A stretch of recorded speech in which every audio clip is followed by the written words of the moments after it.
I refuse to stop talking about Donald Trump's cognitive decline, and it seems like Donald Trump is refusing to stop talking about it either, because the slurring speeches, the wild posts, the manic threats that he makes just go to show us how much pudding is constantly pouring out of his brain. Like, the man is clearly dementia-addled, and not enough people are talking about it. The mainstream media doesn't even want to seem to pay attention, but now that a former White House doctor is speaking out, the floodgates have opened up again, and Donald Trump's cognitive decline is on full display. We are going to get into it all, but before we do, if I could quickly ask you to leave a like on this video, and if you haven't already and you enjoy our channel, to hit that subscribe button, because it goes a long way in supporting our work. Now, before we get into this new reporting, a doctor's reporting about Donald Trump's cognitive decline, I want to start with what AOC had to say in response to one of those manic threats I mentioned from Donald Trump, calling for trials and executions of Democratic lawmakers. To be honest, the president's remarks I think, indicate a level of instability. It's not just shocking, it's not just offensive, it's bizarre, it is erratic, it's volatile, and I think it indicates a mental state that we should all be questioning right now, whether that's emotional, mental, what have you. It is not normal to make these accusations. It is not normal to invoke these kinds of threats of violence. And it's also not normal to also dramatically misquote, as Carolyn Leavitt was doing, what these members of Congress said. They made a very clear message to U.S. service members, which is that you do not have to obey an illegal order. And I think that's an important message to reiterate because this administration seems to be increasingly trying to go down that path. I'm really getting worried that we have all gotten a little numb to this, that when we see troops on our streets or Trump threatening literally to try and execute Democrats, elected officials, it doesn't really matter which party anymore. We are outraged by it, and then it kind of dissipates, or we're not even outraged by it at this point. There are too many people who have not accepted this as Trump being Trump, but just wait until there's another crazy story. We can't move on from this, but we also have to realize that there is a central reason. Donald Trump, of course, has always been this way. The authoritarian tendencies have been clear from the beginning of his political career, but this is a more radical and angry and outlandish Trump than ever. He is crazier. I know it sounds crazy to say, but it's true, and it's stemming from Donald Trump's clear cognitive decline. He feels himself getting weaker physically and mentally, certainly politically, and he has to lash out. It's what happens when you deteriorate and you become more extreme. So although I think we should be talking about Donald Trump's threats as part of his bigger authoritarian project, needing that level of intimidation, it also has to be recognized that this could largely be stemming from mental health problems, Donald Trump's clear decline, that no one wants to talk about. But Rick Wilson did here, and I think what is a perfect summation. And Donald Trump's physical and mental collapse is right in our faces every damn day. He cannot string 20 words together without some wild-ass misstatement of fact. I would say that kindly. When he's not lying, his senility and his dementia is so obvious that he does not understand where he is or what he's doing. This is a president who is physically and mentally collapsing in front of America, and he's in charge of 7,000 nuclear weapons. And he's surrounded by people who know this. This is why Russ Vought, Project 2025, and Stephen Miller, and J.D. Vance, and Pete Hegseth, and Marco Rubio are all doing their own thing, because they can get away with it. Trump doesn't have a clue what's happening around him. If Donald Trump is going to be threatening the lives of members of Congress, resulting in bomb threats, disgusting phone calls, these people walking around with twice, 3 times, 4 times the amount of security and fearing for their lives and their families' lives, if that's going to be happening every single day, because the president of the United States can just pop on Truth Social and lose his mind, like the pudding can leak out of his ears onto the phone, then I think we need some real answers about what Donald Trump's mental state is. Carolyn Levitt is practically saying he's running a marathon every day because she's so deep into the cult, but we need actual answers. Why did Donald Trump get that MRI? Why is he going in for multiple checkups a year? They're not actually checkups. They're deep dives into his broken psychosis. We deserve answers on this, and after a former White House doctor spoke up, we're getting even more. Ex-White House doctor calls out red flag in Trump health saga. Following that, more doctors have spoken up, like a psychologist flagging a sign that Trump may be experiencing a severe cognitive decline. A clinical psychologist flagged a sign that Donald Trump may be experiencing serious cognitive decline during a podcast interview that debuted on Sunday. Trump has displayed some questionable behavior in recent days, including an instance where he snapped at a reporter on Air Force One and told her, "Be quiet, piggy." The event renewed conversations about Donald Trump's mental health. Dr. John Gartner, an author and former professor at Johns Hopkins University, discussed Trump's mental fitness during an interview with the Daily Beast's Joanna Coles on a new episode of the Daily Beast podcast. Gartner noted that Trump has admitted to taking multiple cognitive tests since taking office. Trump appears to be divulging the information to address concerns about his mental state, but Gartner said the admissions reveal a much larger problem.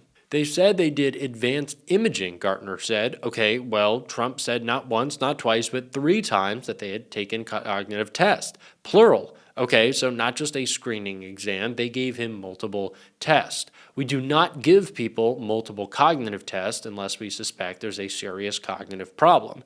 We also never ever give someone an MRI unless we suspect or need to rule out a serious problem, he continued. So we know his doctors gave him multiple cognitive tests and an MRI. They didn't say explicitly because of the brain, but we can certainly be sure they scanned his brain, and they're giving him a neuropsychological battery. They're scanning his brain. If Donald Trump were just an ordinary patient and you saw these kinds of serious signs of dementia, a responsible doctor would give him both a neuropsychological battery and an MRI, he added. Of course, they're not telling us what they have in terms of the results of those tests. They're not telling us the results.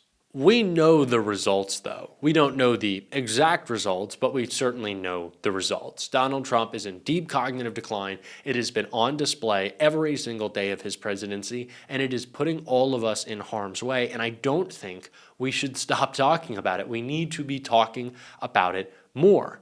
Because, again, it is creating all of these accessory issues. Donald Trump's cognitive decline has made him more radical, more out of control, and has put us all in harm's way. If Donald Trump's broken brain can snap at any given moment and decide he's going to increase tariffs on China by 100%, if he's going to bomb Venezuela, or if he's going to threaten Democrats in Congress, then we need to know. This is a medical emergency, and it's a national security emergency, and if the mainstream media does not continue to ask questions, there will be no answers, and we will continue to be in danger. It is only because of shows like Midas Touch or Brian Tyler Cohen, or I don't want to toot our horn, but this one as well, that have constantly pointed out the blotched makeup on Trump's hands, his slurring speech, all of his clear signs of decline, that Carolyn Levitt had to answer for Donald Trump's medical problems. We know the mainstream media doesn't do it. Lawrence O'Donnell is one of the biggest critics of the White House press pool, unwilling to ask Donald Trump any serious questions and any questions about his serious health concerns. And so it is up to us, independent media, to put pressure on Donald Trump and this White House. It is incumbent upon us to talk about this every single day and point out that Trump just isn't right. He's falling apart, so much so that besides the fact that he's an incredibly charming guy, charismatic, a winner, and has a real worldview, Donald Trump was so charmed by Zohran Mamdani, who continued his campaign, not just in the Oval Office, of course, but later today, I should say, in this interview, Meet the Press. Donald Trump, he praised you. He even said you could do a great job as mayor despite months of a bitter back and forth. Were you surprised by the warm welcome that you got? You know, I was looking forward to having the meeting with the president to speak about the needs of the 8.5 million people who call the same city we love home, and to speak, frankly, about the affordability crisis that is pushing so many of them out of those 5 boroughs. And I found in the meeting that I had with the president a productive one, and a meeting that came back again and again to the central themes of the campaign that we ran: the cost of housing, cost of childcare, the cost of groceries, the cost of utilities. And it showed that this is an opportunity to now start to deliver so that people can do more than just aspire to struggle in New York City, but actually to be able to live there. But did you expect it to be so chummy? What was going through your head when you were standing there? You know, I thought again and again about what it would mean for New Yorkers if we could establish a productive relationship that would focus on the issues that those New Yorkers stay up late at night thinking about. Because so often in our politics, we try and tell people what they should be worried about, what they should be concerned about. But when you actually ask New Yorkers and you listen to them, you hear it come back to the issues that animated not just the conversation the president and I had with the press after our meeting, but frankly in the meeting itself. It was a conversation where we spoke about the need to deliver on this agenda. And I appreciated that when the president, when we had that meeting, it wasn't just in the Oval Office. He also took me into the cabinet room. And there we were looking at portraits of presidents of years gone by. And we admired a portrait of FDR. And in many ways, when I think about the candidacy that we've put forward, it looks to Fiorello LaGuardia as the greatest mayor in New York City history. You can't tell the story of LaGuardia without telling the story of FDR and the story of a relationship with the federal government that finally delivered at the scale of the crisis it was facing. Well, prior to your meeting, I don't have to tell you this, President Trump repeatedly threatened to cut off federal funding to New York if you won. The president seemed to back away from that yesterday, though, in his public comments in that joint news conference that you all did. He said, I don't think that's going to happen. I expect to be helping him, not hurting him.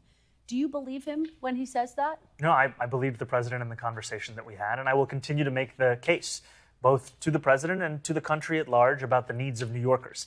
Because what I found, frankly, is that New Yorkers have grown tired of being asked to believe in a system that has delivered very little for them. They're tired of a politics that expects everything from them while delivering little. And what they want now is a politics that can see the scale of the crisis in front of it and actually start to work together to deliver on that crisis. You know, you ran a campaign, though, saying that President Trump had not delivered on his promise of affordability. Did anything that happened in that meeting make you think, yes, he can deliver on that promise for Americans, for New Yorkers? Well, I spoke to the president about the fact that while our campaign technically began on October 23rd last year, for many people, they became aware of it after the president won his election. And when I went out and spoke to New Yorkers, asking them who did they vote for and why, in two neighborhoods that swung most significantly towards the president. This was Fordham Road in the Bronx, Hillside Avenue in Queens. And I shared with the president that when I asked those New Yorkers why did they vote for the president, they told me again and again it was cost of living, cost of living, cost of living. I am always going to be playing clips of the soon-to-be mayor of New York, and I think y'all know why, because this is the affirmative agenda, the aspirational vision that we need at the end of these long days of Donald Trump. Someone who can speak not just in full sentences, but full sentences that actually mean something. And we are going to keep playing those clips on this show. If you want to support that and tune in for those, as always, you can hit that subscribe button, leave a like on this video. If you stuck around to the end, drop a blue heart in the comments. Keep on fighting, y'all. Don't let them silence you. And until next time, I'll see you soon.